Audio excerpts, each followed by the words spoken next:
Blood soaked through the bandages she'd tied to her palms with torn strips of skirt. The thorns didn't just scrape, they ripped. May Whitmore kept crawling. Each breath dragged gravel into her throat. Each inch forward scraped open what little skin she had left on her elbows. The brush tore at her like it knew her name. She'd cleared the lower ridge, but the last line of Sangra thorn still stood between her and the creek. Her arms trembled. Her dress, what was left, hung in rags. Something sharp punctured her knee. She didn't cry out, couldn't. Sound traveled far out here. Behind her, through the brush, the wind shifted. Not wind, leather. Distant. Squeaking, a saddle moving. Then silence. She froze. If she moved now, too loud, too fast, they'd spot the trail. If she stayed, they'd spot her body. There was no right move anymore. Only forward. May gritted her teeth and shoved her weight against the brush, crawling low, belly down, letting the thorns rake her back. Her fingers, once used to piano keys and tea saucers, clutched dry dirt and sage stems. Her throat cracked when she tried to swallow. There hadn't been water in almost a day. A branch snapped behind her. Closer, she rolled under a low mesquite. Breath hitched. One boot print was pressed into the red soil behind her. Fresh! Deep. Too clean to be hers. They were on foot now. She clenched her jaw, bit down on the inside of her cheek to stay conscious, and pushed again. Just 5 more feet, one more thorn. Then the bluff. She crested the rise, dirt rolling under her weight, and tumbled down the far side, quiet as she could, until her body hit the packed creek bed. She lay there, face in the dust, everything inside her screaming. Not yet, not dead yet, the world spun. Then the low sound of a horse breathing. May reached instinctively for the rock beside her, but her hand wouldn't close. Bootsteps. Measured, getting closer. A man's shadow cut across the dirt, hat brim wide, rifle at his side, silhouette sharp against the sun. She curled into herself, forced her voice up through cracked lips. Don't. He stopped 3 feet from her. Didn't speak. I'll fight you, she rasped. Don't think I won't. Reckon you already lost that fight, he said, voice low, calm, without pity. But I'm not here to finish it. He crouched down, just far enough to let the light catch his face. Late 30s, dust on his shoulders, clean-shaven jawline but tired eyes pale blue. She didn't know him. He wasn't one of Roka's names. Ellie Bennett, he said, unslinging a canteen. You drink or you die. Not much in between. She hesitated. He didn't press. Just set the canteen down beside her and leaned back on his heels. Watching. Not staring. Just waiting. May let the silence settle. Then reached for the water. It burned going down, warm and metallic. She sipped twice and shoved it away before her stomach could betray her. Alone? She asked. For now. Who sent you? No one. She watched his eyes. He wasn't lying. That scared her more. Got a cabin 4 miles west. Eli said, matter of fact. You won't make it walking, you won't make it sitting, either. I'm not going back. He nodded. Then we'd better move. She stared up at him. You don't even know who I am. He reached down with one hand. Don't have to. May didn't take it. Not yet. The heat pressed down. Her pulse roared in her ears. In the stillness she heard the sound again, hoofbeats. Distant, but not far. Someone was doubling back. She took his hand. Eli hauled her up in one motion. She almost collapsed again, but he caught her around the waist and steadied her. The moment his hand touched her ribs, she flinched. He let go immediately. Didn't ask. His horse, a red roan gelding with steady eyes, stood tied to a low branch, half in shadow. Eli lifted her into the saddle like she weighed nothing, then swung up behind her. Hold on to the horn, he said. I've got you. She did. They rode fast and low across the creek bed, following the tree line. Eli cut east, then north again, doubling back twice to blur the trail. He said nothing, but May could feel his body tense behind her each time the wind shifted. Time blood. Her head drooped. He adjusted his grip to keep her upright. Then the sound, a crack in the underbrush. Behind them. Then 2 more, horses, closer now. Eli spurred the roan. They shot forward into thicker trees, branches lashing. May blinked hard, tried to stay awake. If she fell now, she'd die for sure. 10 minutes later, maybe less, they stopped at a low outcrop half covered in brush. A narrow path led up behind it. Eli dismounted, helped her down, and led the horse through the trees. A hidden trail, almost invisible. She stumbled, but he didn't let her fall. Then she saw it. A single-room cabin tucked between pines, smoke-blackened chimney, shuttered windows. No trail leading in. No welcome sign. Eli pushed the door open. Dust stirred. He pulled her inside, set her down on a straw mattress in the corner. I'll get water. Wood. Don't move. May looked at the wooden slats above her. Old beams. bullet holes in one. She whispered, more to herself than to him, "How'd you find me?" Eli paused at the door. "Didn't find you," he said. "You landed in my path." She didn't have the strength to ask what he meant. But one thing was clear: whoever was following hadn't stopped, and neither had the danger. Outside, as Eli stepped into the trees to check the trail, a sharp gleam caught in a branch fork. A silver cuff button, torn loose, still warm. He pocketed it and turned back to the cabin.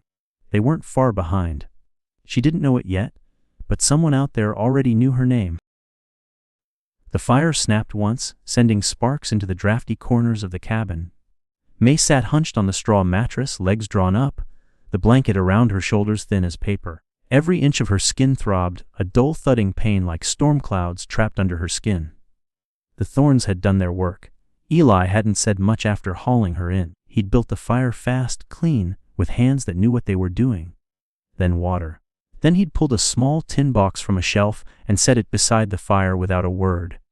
Now he crouched by the hearth, tying off a fresh bandage around her left palm.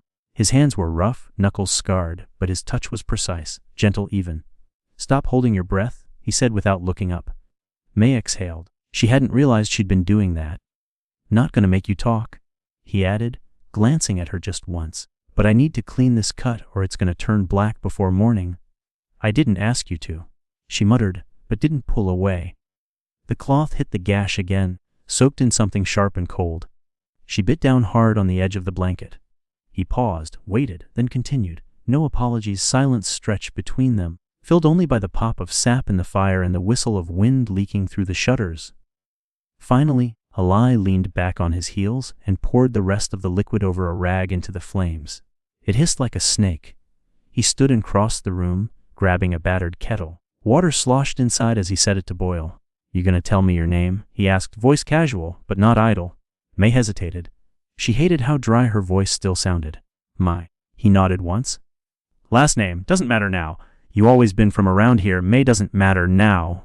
That almost made her smile. "Almost. Whitmore," she said after a beat. "From Missouri. Before?" Eli didn't press the before. She appreciated that more than he'd know. He poured 2 tin cups of something hot, handed one to her. Smelled like steeped pine needles and smoke.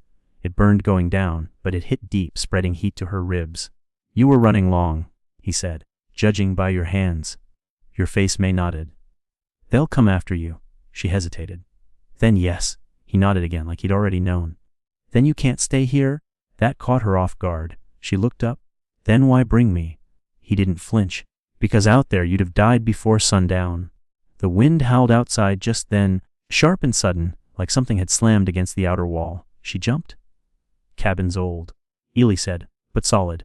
Built it with a buddy years ago. Meant for trapping season.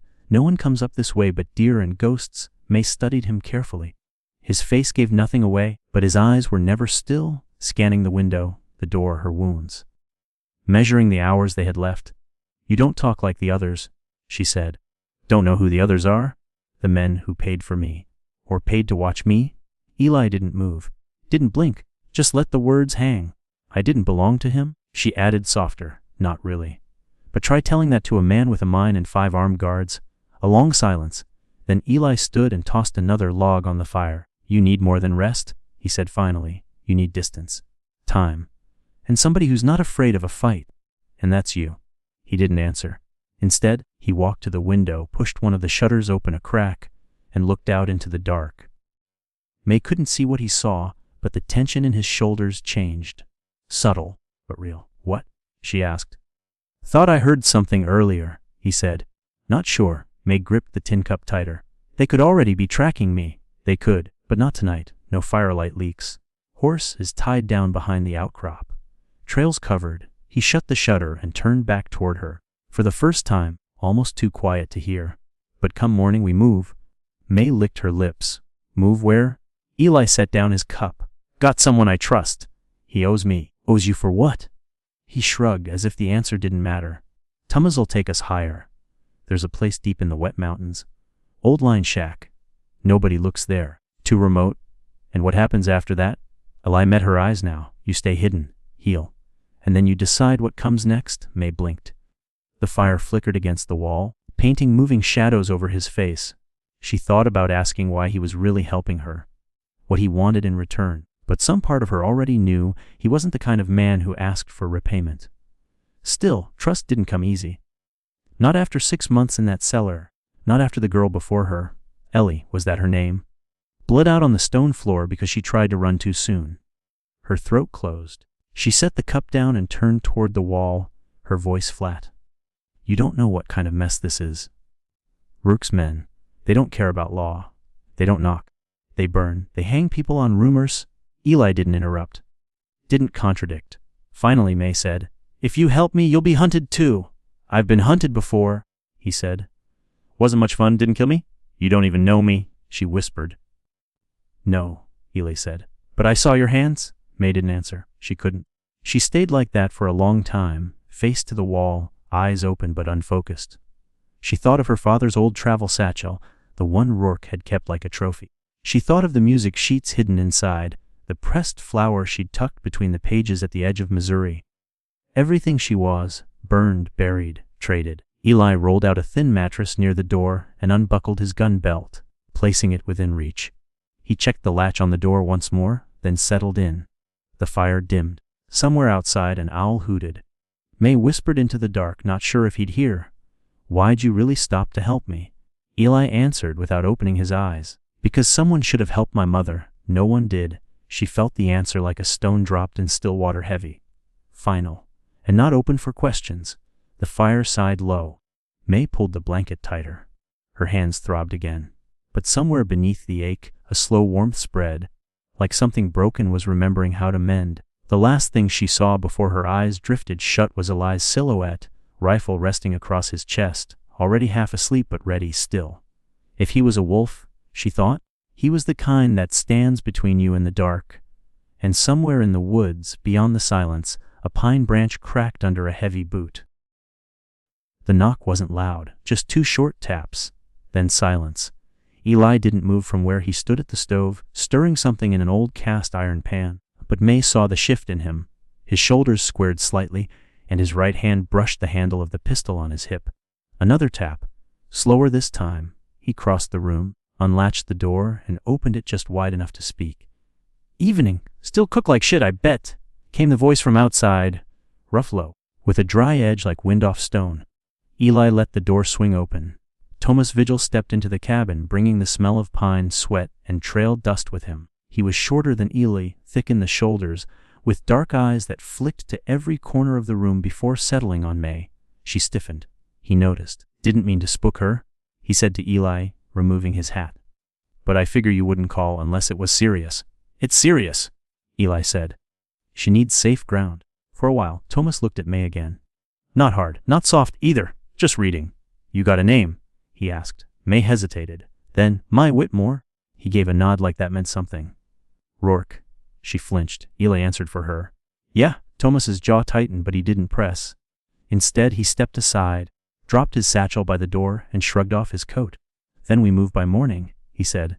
May blinked. That's it. No questions. Thomas looked at her, not unkindly. I've seen the kind of man Rourke is. If Eli says you need out, I don't need a sermon to saddle up. She didn't know how to reply to that. Eli passed Thomas a mug of coffee. They drank in silence, save the soft crack of the fire. Thomas glanced once at the bandages on May's hands but didn't ask.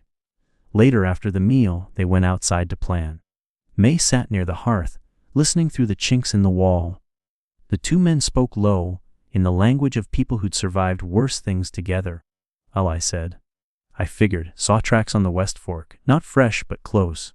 3 men riding light. Could be scouts. They're hunting her like a fugitive. They're not wrong? Thomas said. She's the only one who got out. Eli didn't answer. You sure she can make the climb? She's stronger than she looks. May looked down at her palms. The gauze was already darkening again. By first light, they were packing. Thomas moved through the woods like he was made of it. His rifle slung low across his back, a curved knife strapped at his thigh. His boots left almost no mark in the soil. May, wrapped in Eli's spare coat, moved slower. Every step up the mountain trail felt like pulling her own weight through water. But she didn't complain. Couldn't afford to. You got a horse? She asked Thomas. He shook his head. Too easy to track, she nodded. They traveled quiet and fast, crossing a shallow stream, doubling back twice. By midday, May's legs were shaking. They stopped only once, to drink and rub pine sap on her wrists where the cuffs had left scabs. "You're not bleeding," Thomas said, almost to himself. "That's something." She wanted to snap at him, ask what he meant. But when she looked at his face, she saw something behind his eyes. Not judgment, recognition. "How do you know Rook?" she asked finally. "I used to collect bounties," Thomas said, eyes scanning the ridge. "Worked both sides of the New Mexico line. Saw what he did to a girl in Cimarron. Got paid to look the other way." May stared at him. "I don't do that anymore," he added. She didn't say thank you. Didn't have to. He wasn't asking for that. By late afternoon, they reached a narrow ridge, the trees thinning into wind-carved rock. Thomas motioned for silence and crouched low, studying something on the ground. He pointed. 3 hoofprints, deep, less than a day old. He rose without a word, motioned to Ally, who nodded. They changed course, straight up the mountain now, through a cleft of stone so narrow May had to turn sideways to pass. She stumbled once. Ely caught her elbow. She didn't pull away. At dusk they reached the old line shack. It wasn't much. 1 room, roof patched with bark and tar paper, door hanging crooked. But it sat above a long drop of stone and bramble. No easy way in. No clear trail. Exactly what they needed. Thomas checked the perimeter while Ely got the door open. Inside it smelled of dust, mice, and long dead fires. May sat on a wooden crate, shaking with exhaustion. Ely knelt beside her, placing a water flask in her hand. "You did good. I didn't die," she said flatly. "Same thing out here." She almost smiled. Thomas returned with a small stack of wood and a dead rabbit. "For now." He started the fire. May leaned back against the wall, the warmth bleeding slowly into her bones. Later, Ally and Thomas sat just outside the door, passing a flask between them. "You trust her?" Thomas asked. "She ran through thorn and brush for miles," Ally said. "Didn't cry once. I trust that." "She'll have to be more than tough," Thomas said. "If Rook figures where we're headed, he won't. Not unless someone talks." Thomas gave him a look. "You're the only one I talk to." Ely didn't reply. Inside, May turned those words over. She hadn't told them everything. Not yet. Like the ledger she saw Rook burn the night before she escaped, or the names he whispered in his sleep. Names that didn't belong to hired men. She remembered one, Delaney. It had been written in the margins of a letter Rourke tore up. She didn't know what it meant, but she knew this. Whatever he was hiding, it was bigger than her. Bigger than the mine. She pulled the blanket tighter and stared at the fire. "Didn't cry once?" Ally had said that. Like it meant something. Maybe it did. She hadn't allowed herself to think about the girl before her. Not yet. Not until she could bury that memory in something better. A future, maybe. Just before sleep took her, she whispered a name to the dark. "Ellie." Thomas, on watch, didn't move, but he heard it, logged it, kept it. Ely shifted his weight and tilted his head toward the trees. "You hear that?" Thomas nodded. 2 ridges over, wind carried it. "Scouts." "Maybe, could be worse." Ely stood, rifle in hand. Thomas spat into the dirt. "If they find her," he said, "they'll make sure she never talks again." May opened her eyes to pale morning light spilling through the cracks in the shack's walls. For a few long seconds, she didn't know where she was, only that the air smelled of smoke and pine, and the sound outside was the wind, not boots. Then her body reminded her. The achy in her ribs, the dull throb in her hands, the raw edge of hunger in her belly. Not pain that panicked, but pain that said, "You're still here. Still alive." She sat up slowly, blanket falling away. Thomas was gone, but Ely sat cross-legged just outside the door, cleaning his rifle. He looked like he hadn't slept. Maybe he hadn't. "Morning," he said without turning. She pulled the blanket tighter around her shoulders. "How long till we move again?" "Couple hours," he said. Thomas went ahead, wanted to check the western slope, see if that campfire from last night left any footprints. May leaned against the log wall, listening to the trees creak. "And if it did?" Ely shrugged. "Then we know we're not alone." That truth settled in her gut like cold iron. He looked back at her finally. "You sleep okay?" "No," she said. "But I didn't dream either, so I'll call it a win." He gave the barest smile.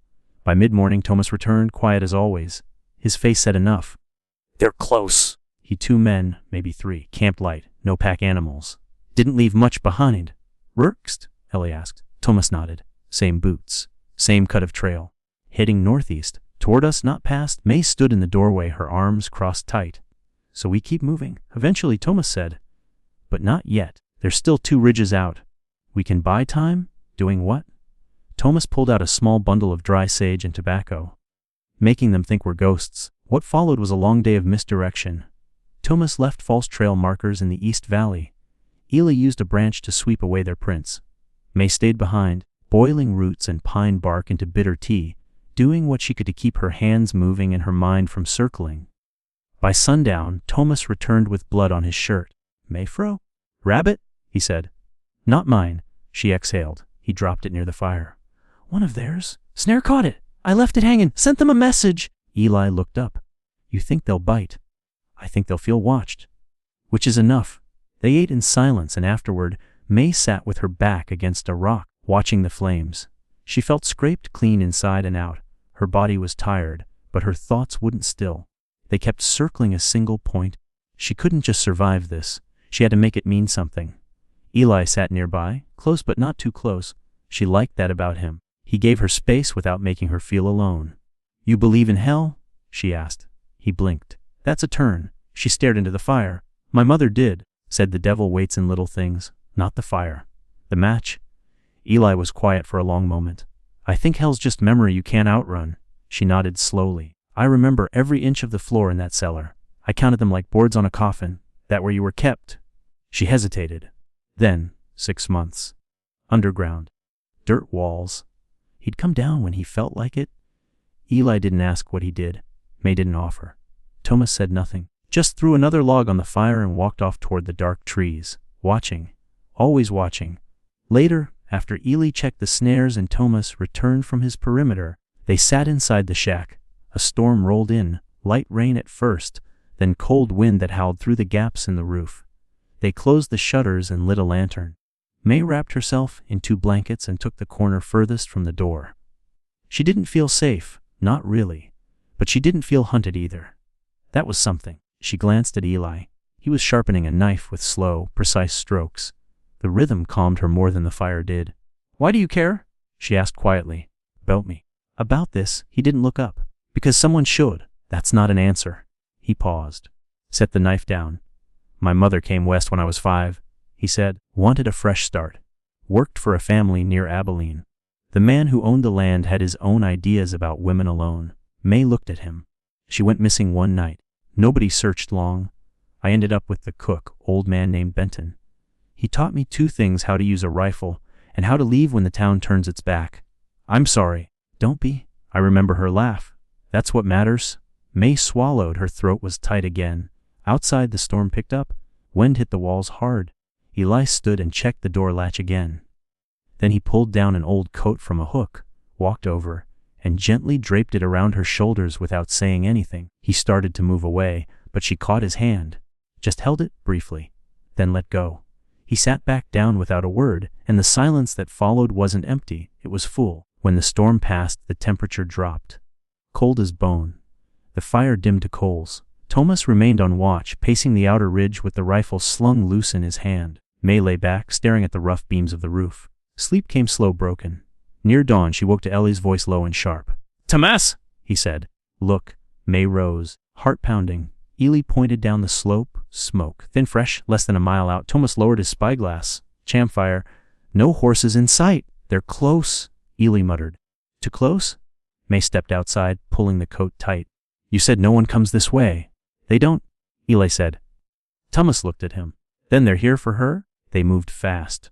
By the time the sun cleared the peaks, they'd packed everything. Left no trace. The line shack was ash and broken stone by mid-morning, doused and scattered. May didn't look back. They traveled west now, into rougher ground, higher altitude, fewer trees. Thomas led, Eli watched the rear. May stayed between them, every step deliberate. At noon, they stopped to rest in a ravine. May sat on a fallen log, wiping sweat from her brow. She looked at Eli. Do you think we'll make it? He met her eyes. They burned the only place he called home, he said, and still he didn't turn her away. May didn't speak, didn't need to. They rode again, heading toward the high pass, Levada, where the next danger waited. And somewhere behind them, through wind and shadow, someone was following their trail. Closer now, not scouts, not just scouts, something worse. They reached the base of Levada Pass by nightfall. The sky had bled out behind them, soft purples and ash gray fading into the hard black of a moonless night. The trail ahead climbed like a spine through narrow ridges, hemmed in by rock on both sides. No cover, no escape routes. Eli stood at the foot of the trail, staring up at the pass with a look May hadn't seen before, measured, quiet, but tighter around the jaw. Behind him, Thomas crouched low in the dust, one hand pressed to the ground, the other steadying his rifle. "They're ahead," Thomas said. "2, maybe 3. Waitin', thought they'd be behind us. I was wrong." Eli didn't curse. Just nodded once and turned to May. "You stay here. Don't move, don't speak unless I call." She opened her mouth, but the look in his eyes stopped her. Thomas unslung his rifle, checked the chamber, then pulled a coil of rope from his saddlebag. "Gonna circle wide," he said. "Drop down from above. If they take the bait, you move fast." Eli turned to her again. "You ride with me if something happens." "It won't, May. I'm not going back," she said. Eli looked at her for a long beat, then gave a single nod. Thomas vanished into the brush without another word. 10 minutes later, Eli and May started up the trail. The path was narrow, worn into the rock by years of weather and hoof. The horse's steps echoed louder than May liked. She kept glancing up at the ridges above, eyes searching for movement. Nothing. Yet, the pass narrowed ahead into a blind bend. Eli pulled the reins. "Here's where it starts," he said. He dismounted, helped May down, then tied the horse to a scraggly juniper. They'd go the rest on foot. Each step up the trail was slower now, tighter. The air thinned. The wind carried the scent of sage, old fire, and something else, metallic, sharp, gun oil. Then it happened, a crack. A flash gunfire, bark exploded inches from Eli's head. May dropped to the ground, heart in her throat. Eli rolled behind a boulder and drew his revolver. More shots followed, 3, maybe 4, echoing hard against the stone walls. They were pinned. May pressed herself flat against the earth, cheek to dust. Fear surged in waves, but beneath it was something colder, focus. From above, another crack. Thomas's rifle. Then another, a shout. Then silence. Move first. Gun raised, low steps, eyes scanning. May followed. They climbed fast now, moving from cover to cover until the bend opened up. And there, ahead, 2 bodies sprawled in the dirt. One was still twitching. The other wasn't. Thomas stood over them, breathing hard, his rifle lowered but ready. Eli reached him. "Oh." Thomas nodded. "Far as I saw. Could be more." May stared at the men. One had a rag tied to his arm. Deep blue, like the ones Rourke's men used to signal friendly in the mines. The other had a red band around his boot. She knew those signs. She'd seen them every time the cellar door creaked open. She knelt beside one of the bodies, hesitated, then reached into the man's coat. A folded scrap of paper. Crude map. One point circled in red. Crestone. She handed it to Eli. "They're not just hunting?" Eli read the map, then looked at Thomas. "They're scouting ahead, marking her trail. Probably bribed someone in town." Thomas spat. "Then Crestone's not safe. It's the only shot we've got," Eli said. May stood, brushing dirt from her knees. Her voice was low but steady. "We can't run forever." Eli looked at her. "We're not running. We're just buying time." They burned the map, buried the bodies. Thomas stayed to cover their back trail while Eli and May pushed forward, crossing the pass before dawn. At the ridge's crest, they stopped to rest. Below, the valley opened wide. Dark forests, slivers of river catching starlight, and beyond that, the faint orange glow of Crestone. May sat on a flat rock, legs folded under her, arms wrapped around her knees. Eli handed her a tin cup. "It's just water," he said, "but it's cold." She drank slowly. "Thank you." He didn't answer. Just watched the valley with a quiet tension, like he was trying to see days into the future. "You've done this before," she said. He didn't look at her. "Not like this." A beat. "Years ago." "Not the same thing?" May didn't press, but she could feel it. Something heavy behind those words. Regret, maybe, or guilt. "After a while," she said, "I keep thinking about what comes next, so do I." He took a breath. "There's no good answer. Rourke's got men. Money. People in his pocket. But Crestone's got folks who don't answer to him. Miners, blacksmiths, preacher. If we can get them to listen, he'll burn the whole town," she said. "Only if they let him." Silence settled again. The wind picked up, colder now. "A storm coming." Eli stood. "We move in 2 hours." She nodded. They made camp in a hollow below the ridge. Thomas joined them just before dawn, soaked and limping. "Got nicked," he said, waving off their concern. "Should see the other guy." They shared dried meat and bread. Little else. May stared at the fire, then glanced at the men who had risked so much already. Why are you still here? She asked Tumas. He looked at her, one brow raised. I mean it, she said. You don't owe me anything. He didn't answer for a while. Then, you remind me of someone. My sister. She died screaming while people walked away. May blinked. I'm sorry. Thomas shook his head. Don't be. Just don't be the kind of person who forgets. She didn't reply. Couldn't. Ely checked his rifle, stood up, and scanned the path leading down toward Crestone. We head in before noon.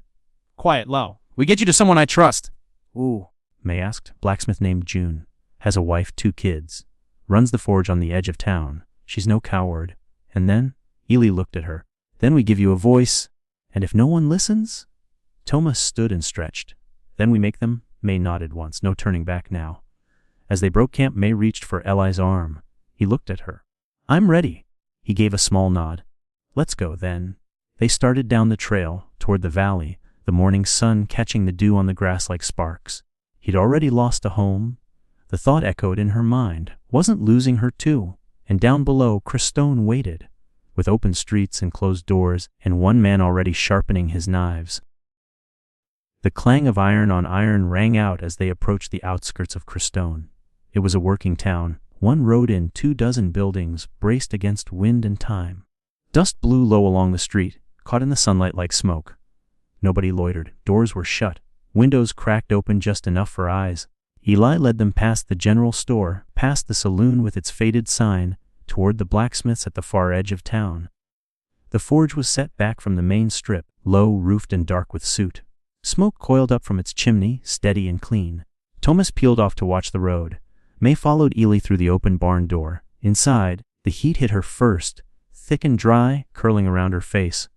The hammering stopped as they stepped in. June Morales looked up from the anvil. She was tall, broad-shouldered, with gray streaks in her braid and arms roped with muscle. Sweat streaked her face, but her eyes were sharp as a drawn blade. Been a long time, she said, wiping her hands on all I replied. June gave a nod toward May. May straightened. She's not what they said. Eli, June snorted. Didn't figure she would be. Only folks who believe Rourke's lies are the ones cashing his checks. May stepped forward. He'll come here, if you help me. Then, reached into a barrel, pulled out a flask, and handed it to her. Drink first, she said. You look like someone who's forgotten how. May took a long sip, water, cold, then handed it back. Come on, June said, gesturing toward the back room. You'll stay in the forge house. My kids are with their aunt till next week. Gives us time. Eli nodded. We won't stay long, June turned. You'll stay long enough. She led May to a small room behind the forge. Cot, basin, old coat hanging from a nail. The window faced a dry creeped, now thick with weeds. May sat on the cot. Her shoulders sagged. The air smelled of iron and lavender. June knelt beside her, reached into a box under the cot, and pulled out a small tin. This'll help the cuts, she said. Got witch hazel, honey, and something my abuela wouldn't name. May let her work in silence. When it was done, June sat back on her heels. You're brave, girl. Don't forget to weigh. I'm not brave. I'm tired. Same thing some days. Outside, Thomas whistled. 3 short notes. Trouble. May moved to the window. Eli stepped into view, rifle in hand, eyes scanning the road. June grabbed a revolver from a shelf. Stay down. May crouched. A moment later, a man rode into town. Alone. Broad hat, clean boots. Wore a deputy star on his vest. He dismounted in front of the saloon and looked straight toward the forge. Name's Calder, June muttered. Used to be clean. Now he's Rourke's dog. Eli walked out to meet him. No fear. No hesitation. May pressed her hand against the wall, trying to slow her breath. Outside, voices rose, too low to make out. Then Calder shouted, We know. She's here. Silence. May's blood turned to stone.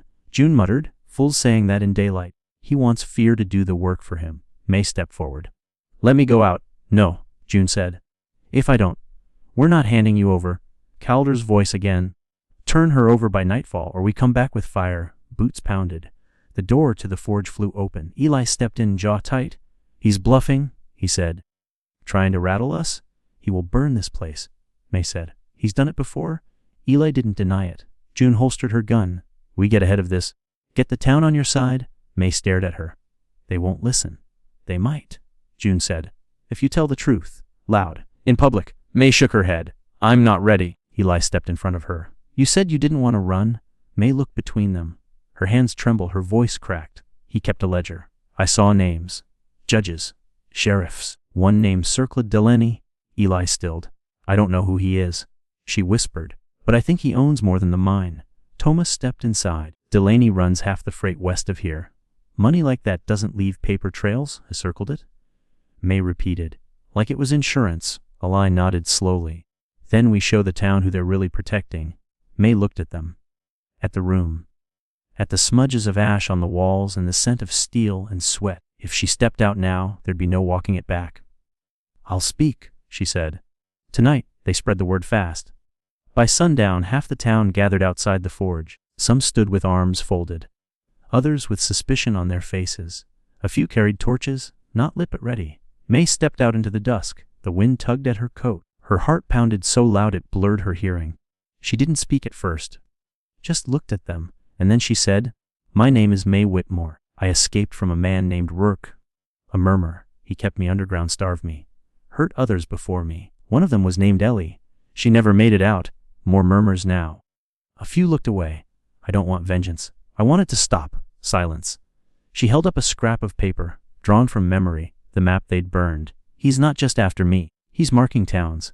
You think he stops here? Eli stepped up beside her. Thomas too. June folded her arms facing the crowd. Then a voice from the back. Why should we believe you? May looked that man in the eye. You shouldn't, she said. Not without proof. But you should believe this. He will come. And when he does, he won't knock. A quiet, heavy pause. Then a woman stepped forward. Then another. June lit the forge behind them, flames leaping high. And May said it again, louder this time. He won't knock. He'll burn. Somewhere beyond town, a rider galloped into the dark, heading straight for Rourke. They started building barricades at dawn. Not loud or showy, just boards hammered across the forge windows, sandbags stacked at alley mouths, watchmen posted on rooftops. Crestone hadn't been a town that prepared for war, but under June's direction and Thomas's grim efficiency, it became something close. Ely moved like a man with no time left. Every nail driven, every rifle checked, every word spoken carried weight. May watched him from the blacksmith's doorway, a mug of bitter coffee cooling in her hands. He hadn't slept more than an hour. Neither had she. Word had spread. Some stayed to fight, others left in silence. No one blamed them. By mid-morning, Ely gathered the corps. June, Thomas, 2 miners named Carl and Nettie, and May. They stood in the forge's back room, a map spread across the workbench, corners pinned down by horseshoes and bullets. They'll come from the south, Eli said. The freight road curves in from the canyon. If Rookie's riding with wagons or extra guns, that's his best line. Timing! June asked. Maybe sooner. Thomas pointed at the crossroads outside town. If they reach her, it's over. We push them back before that or we lose everything. May stared at the map. A knot tightened in her chest. We're not ready. Ely met her eyes. No one ever is. The room fell silent. Then Thomas said, I'll take the ridgeline. 1 rifle can delay a dozen if they're dumb. June nodded. Nettie and Carl with me at the barricade. May looked at Eli. What about us? You stay here. He said no. He started to argue, but she stepped forward. I know his men. I know their signals, their formation. I know what they're afraid of. Use me? Eli looked like he wanted to refuse. Instead, he exhaled slowly and nodded once. You'll work the signal post, top of the mercantile. Spot movement, call it in. May swallowed hard. All right. They broke, each to their stations. As the sun began to fall, May climbed to the roof of the mercantile, carrying a spyglass and a lantern. From there, she could see the whole southern stretch. Valley Ridge, freight road winding in like a noose. Thomas was already up on the ridgeline. 1 dark speck against the rocks. The air cooled fast, shadows stretched long. And then hooves. She saw them first, 3 riders, light scouts. They slowed as they reached the base of the valley, then fanned out. She lit the lantern. 2 short flashes, 1 long.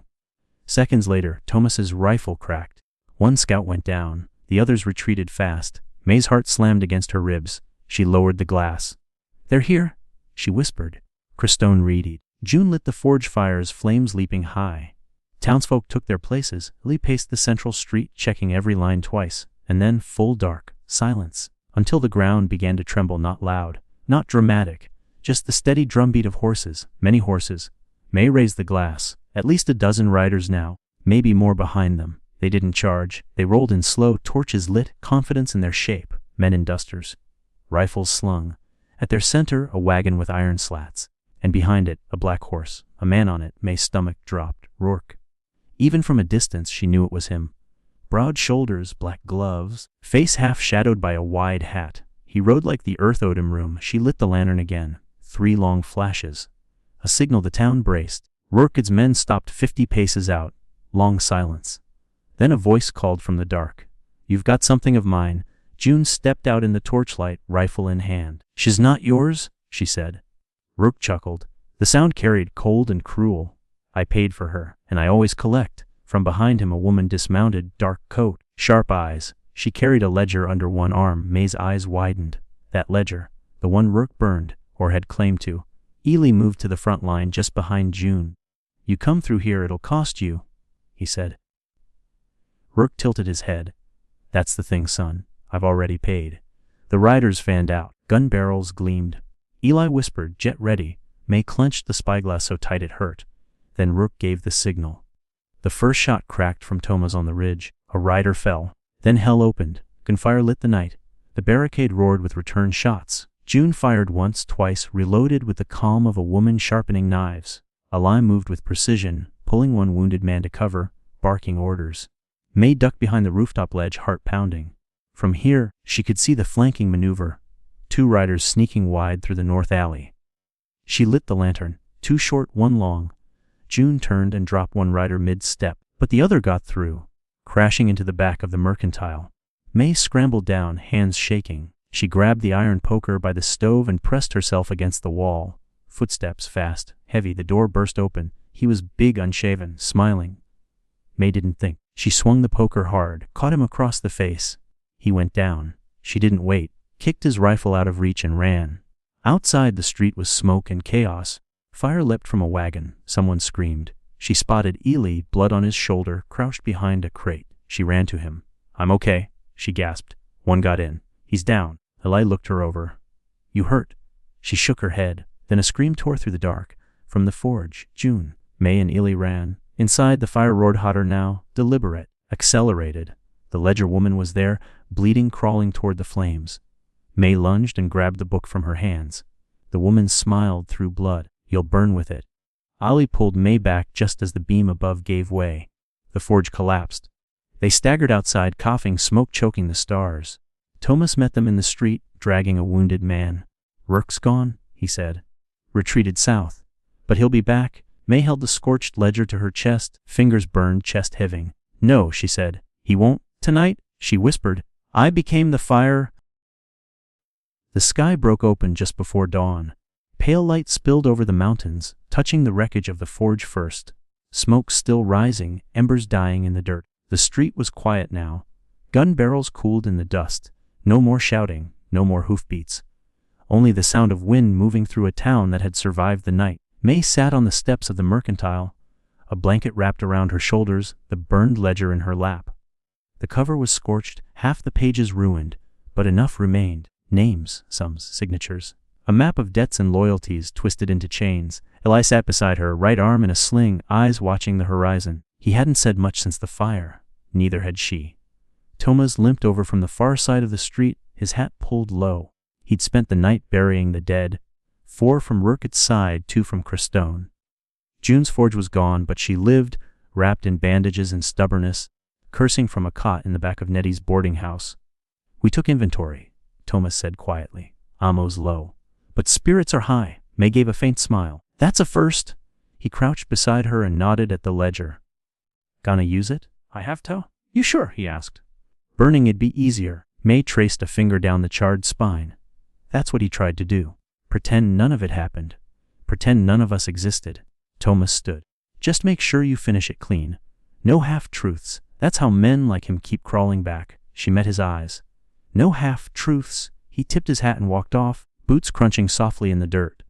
Eli reached for his canteen, drank, then offered it to her. She took a sip and handed it back. "I keep thinking about Ellie," she said. "The girl before me, the one who didn't get out." "She's not forgotten," he said. "I can't speak for her," May said, "but I can speak because of her. That has to be enough." Eli nodded. They sat there until the sun cleared the ridge. Mid-morning, June hobbled out of the boarding house, leaning on a crutch. A cheer went up from those nearby. Someone handed her a coffee. She sipped it like it was whiskey and muttered something about weak beans. May watched it all unfold, the way people came out again, slow but steady. They swept glass from stoops, hammered new boards across old holes. Someone fixed the schoolhouse door. A child laughed. For the first time in days, life didn't feel borrowed. Later, May walked the length of the town with Eli beside her. She showed the ledger to the preacher, to the postmaster, to the 3 miners who hadn't picked a side until the smoke reached their homes. No one turned away. Some cursed, some cried. A few signed their names to witness what they saw. By sundown, they had the start of something real.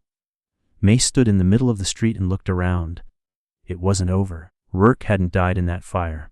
But he'd retreated with fewer men, no shield of silence, and a ledger-sized wound that wouldn't close easy. More would come. Some would fight back, some wouldn't. But something had changed. In her. In them. That night, May wrote by lantern light. Not to accuse, not to threaten, but to remember. She wrote about Ellie. About the cellar. About the 6 months of dark and the single night of escape. About thorns and ash and the sound of a voice saying, "You're safe now." She didn't dress it up. She didn't dull the blade. She signed her name at the bottom, folded the pages, and handed them to the stagecoach driver heading east. It would reach the capital in 5 days. The paper would publish or they wouldn't. Either way, the story was out. Later, as the town settled, she sat alone on the back steps of the boarding house. Eli found her there. "You're leaving soon," he said. It wasn't a question. She nodded. "There's others like me, not just women miners, farmers, kids. They think what happened to them is a secret they have to carry. But it's not. Not anymore." He sat beside her. "You going alone?" "No," she said. "There's a woman named Lorna in Santa Fe, runs a safe house. She needs help. I know how to get girls across the valley without being seen." Eli looked at her, proud. "You could stay," he said. "I could." A pause. "But I think if I stop moving," she said, "some part of me stays in that cellar, and I'm not leaving any of myself behind." He nodded. They sat like that for a while. Then she leaned over and kissed his cheek, soft and steady. "I'm glad you opened the door," she whispered. He smiled, just barely. "I'm glad you knocked." In the morning, she rode out before first light. No speech, no send-off. Just the sound of hooves in the dew-wet grass heading west. The ledger stayed behind, locked in the town vault under 5 names sworn, and Crestone, it didn't forget. It didn't look away the next time a girl ran barefoot through the trees. It listened. And sometimes it lit a lantern in the dark, just in case someone out there was still crawling toward the light. Because freedom isn't the escape. It's the voice that says, "You're not alone anymore."